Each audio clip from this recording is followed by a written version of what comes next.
ಒರಿಸ್ಸಾನಲ್ಲಿರೋ 12ನೇ ಶತಮಾನದ ಪುರಿ ಜಗನ್ನಾಥ್ ದೇವಸ್ಥಾನದಲ್ಲಿ ತುಂಬಾ ರಹಸ್ಯಗಳು ಅಡಗಿವೆ. ಪ್ರತಿ ವರ್ಷ ಲಕ್ಷಾಂತರ ಜನ ದೇವರ ದರ್ಶನಕ್ಕಾಗಿ ಇಲ್ಲಿ ಬರ್ತಾರೆ.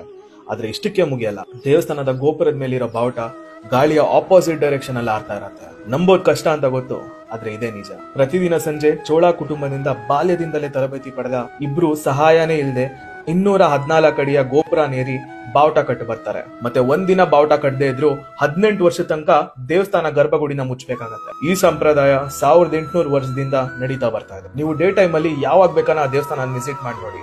ನಿಮ್ಗೆ ಆ ದೇವಸ್ಥಾನದ ನೆರಳು ಎಲ್ಲೂ ಕೂಡ ಕಂಡು ಬರಲ್ಲ. ಸಮುದ್ರದ ಹತ್ರನೇ ದೇವಸ್ಥಾನ ನಿರ್ಮಾಣ ಆಗಿರೋದು. ನೀವು ದೇವಸ್ಥಾನದಿಂದ ಈಚೆ ಎಲ್ಲಿ ಬೇಕಾದ್ರೂ ಸಮುದ್ರದ ಅಲೆಗಳ ಶಬ್ದ ಕೇಳ್ಬೋದು.